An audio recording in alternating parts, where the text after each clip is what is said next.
একটা প্রচুর বড় ভক্ত ছিল, সে মা লক্ষ্মীর পুজো করত,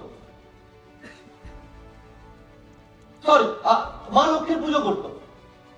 তো মা লক্ষ্মীর যেহেতু পুজো করতো, মা লক্ষ্মীর কাছে অলওয়েজ চাইতো, হ্যাঁ মা লক্ষ্মী তুমি তো ধন সম্পদের দেবী, আমার অবস্থা এরকম, তুমি আমাকে কিছু দাও, আমার জীবনটা পাল্টানোর জন্য তুমি আমাকে দাও, কিছু তো করো, আমি তোমার পুজো করি। তো লক্ষ্মী সবসময় কি থাকে? নারায়ণের সাথে থাকে, থাকে কি থাকে? তো লক্ষ্মীর এত বড় ভক্ত যে লক্ষ্মীর পুজো করছে, ধন সম্পদের দেবী লক্ষ্মী, তারপরে একে কেন দিচ্ছে না? তো নারায়ণ বলছে তুমি কেন সাহায্য করছো না, একবার তো সাহায্য করে দেখতে পারো। বলছে আমাকে ধন সম্পদ দিতে হবে, তাও আমি তো বুঝেই তো দেবো, কাকে দেবো না দেবো, ঠিক কিনা? তো নারায়ণ বলছে তুমি দিয়ে তো দেখো, এত কষ্ট এত ভক্তির সাথে রাখছে, ওর তো সত্যি ওর ফ্যামিলিতে খুব প্রবলেম। তো মা লক্ষ্মী বলছে ঠিক আছে, তুমি যখন বলছো আমি দিয়েই দিই। তো নারায়ণ কথা মতো লক্ষ্মী কি করলো, মোটামুটি সোনা ময়না বস্তা ভরে রাস্তায় রেখে দিয়েছে, যে রাস্তা দিয়ে ও প্রত্যেক দিন যায়। কোথা দিয়ে যাচ্ছে? যে রাস্তা দিয়ে ও যায়।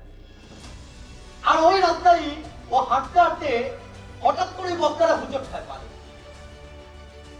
হোঁচট খেয়ে এবার মনে মনে গালাগাল দিচ্ছে, কে এখানে বস্তাটা ফেলে রেখে দিয়েছে, হ্যাঁ অন্ধ চোখে দেখতে পায় না, রাস্তার মধ্যে ফেলে রেখে দিয়ে গেছে। ও ওটাকে লাথি মেরে রাস্তার সাইডে ফেলে। কি করে? লাথি মেরে রাস্তার সাইডে ফেলে দেয়। এতদিন ভগবানের কাছে যেটা চাইছিল, ভগবান আমাকে ধন সম্পত্তি দাও, ভগবান আমাকে কিছু দাও যেটা দিয়ে আমি আমার জীবন চেঞ্জ করতে পারি, আমি এই অবস্থায় পড়ে থাকতে চাই না, আমি আমার জীবনটা বেটার করে আমি বাঁচতে চাই।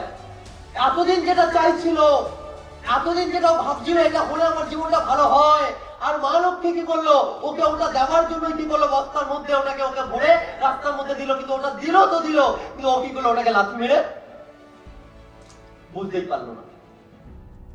আর ঠিক ওই রাস্তা দিয়ে কিছুক্ষণ পরে একটা অন্ধ ভিখারি হেঁটে হেঁটে যাচ্ছে, ওই লাঠি নিয়ে হাঁটে না, তো ওই লাঠি নিয়ে হেঁটে হেঁটে যাচ্ছিল, হাঁটতে হাঁটতে হাঁটতে হাঁটতে হঠাৎ করে কেউ ওর লাঠি দিয়ে ওই বস্তাটা আটকায়। আর যখনই বস্তাটা আটকায়, সঙ্গে সঙ্গে ওই ভিখারিটা ওভাবে এখানে আবার কি আছে, কে জানে কি রাখা আছে আমার জন্য, তো রাস্তা যেখানে যা পাই সেটা দিয়ে আমার জীবন চলে, কে জানে এটা হয়তো ভগবানই আমার জন্য কিছু একটা দিয়েছে, আমি তো দেখতে পাই না, হয়তো আমার জন্য ভগবান কিছু পাঠিয়েছে। ও সঙ্গে সঙ্গে কি করে, ওই জিনিসটাকে দেখে এটা একটা বস্তা, আর ওটাকে যখনও দেখে ভালো করে ওই হাত দিয়ে ওটাকে বোঝার চেষ্টা করে, যখন হাত দিয়ে ওই জিনিসটা ফিল করছে, করতে করতে বুঝতে পারে যে এর মধ্যে কোনো মূল্যবান জিনিস আছে, সোনা গয়না আছে, আর সঙ্গে সঙ্গে ওটাকে নিয়ে বাড়ি চলে যায়। আর যে অন্ধ ভিখারি ছিল, ওই ভিখারিটা কি হলো, তারপর দিয়ে ওর জীবনে আর কোনো প্রবলেম থাকলো না, কিন্তু যে ভগবানের কাছে চাইলো, ও কি হলো, জীবনে যেটা চাইলো সেটা দিল ভগবান, কিন্তু সেটা লাভ পেয়ে চলে গেল নিজের ভাগ্যের উপর। ঠিক এরকমই কিছু ছেলে মেয়ে নিজের জীবনে, ওরা ভাবে আমার জীবনে যদি বেটার অপরচুনিটি পাই, বেটার কিছু পাই, তাহলে হয়তো ভালো হয়, বেটার কিছু হতে পারে, আমিও আমার জীবনে বেটার কিছু করতে চাই, আমার একটা গাড়ির দরকার আছে, আমার একটা বাড়ির দরকার আছে, আমিও ফরেন ট্যুরে যেতে চাই, আমি বিদেশ ঘুরতে চাই, আমি আমার ফ্যামিলিকে হ্যাপি রাখতে চাই। আর এই মানুষগুলোর জীবনে যখন বরদান হিসাবে স্মার্ট ভ্যালু চলে আসে, এদের লাইফে যখন স্মার্ট ভ্যালু চলে আসে, আর আসার পরে কি হয়, এরা স্মার্ট ভ্যালুটা দুদিন ট্রেনিং নিতে না দিতে, দুদিন আসতে না আসতে কি হয়, তারা একটা জিনিস ওর মাইন্ডের ভেতরে চলে, এই স্মার্ট ভ্যালু পেলাম, এখান থেকে আমার লাইফ কি হতে পারে, এইসব কাজ মনে হয় আমার দ্বারা না, এখান দিয়ে আমি মনে হয় কাজ করতে পারবো না, এই কাজের দিয়ে বাইরে আমার জন্য অনেক কিছু রাখা আছে, বাইরে কিছু করে জীবন চালাবো, আমি স্মার্ট ভ্যালুটা আর করবো না।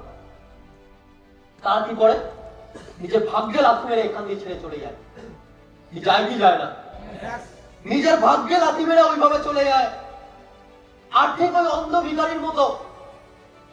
ভিখারির মতো আমাদের লাইফে আমরা কোনো প্ল্যানিং করিনি জীবনে, স্মার্ট ভ্যালু আমাদের জীবনে একটা চয়েস হবে, আমরা কোনো সময় চয়েস করি যে স্মার্ট ভ্যালু আমার চয়েস, বাই চান্স আমি স্মার্ট ভ্যালু পেয়েছি। এখানে আমার মতো হাজার হাজার ছেলে মেয়ে বলতে আছে, প্রত্যেকটা ছেলে মেয়ে এই জিনিসটা বুকে হাত দিয়ে বলবে, হ্যাঁ আমরা বাই চয়েস স্মার্ট ভ্যালুতে আসিনি, আমরা বাই চান্স পেয়েছি, আমরা বাই চান্স পেয়েছি স্মার্ট ভ্যালুটা।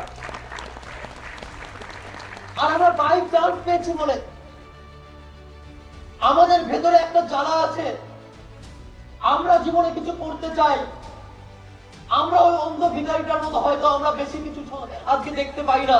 আমরা হয়তো জানি এই সোসাইটিতে আমাদের জন্য আমরা কিছু করতে পারবো না।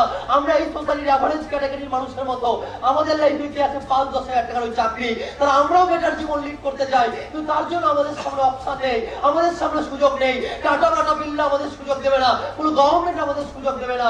আর তার জন্য চাই একটা অপরচুনিটি। আর যেদিন দাঁড়িয়ে বাই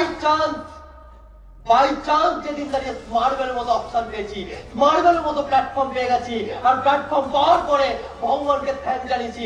থ্যাংক ইউ ভগবান, বাঁচার অপশন দিয়েছো। থ্যাংক ইউ ভগবান, একটা জায়গা দিয়েছো যেখান থেকে ফ্যামিলিকে হ্যাপি রাখতে পারবো। থ্যাংক ইউ ভগবান, যেখান থেকে আমি এই দেশের প্রচুর মানুষের জীবন বাঁচাতে পারবো। থ্যাংক ইউ ভগবান, যেখান থেকে দেশকে আমি পৃথিবীর বুকে বড় জায়গায় নিয়ে যেতে পারবো। আমি স্মার্ট ভ্যালুর অ্যাসোসিয়েট, আমি স্মার্ট ভ্যালু লিডার, আমি স্মার্ট ভ্যালুর চ্যাম্পিয়ন।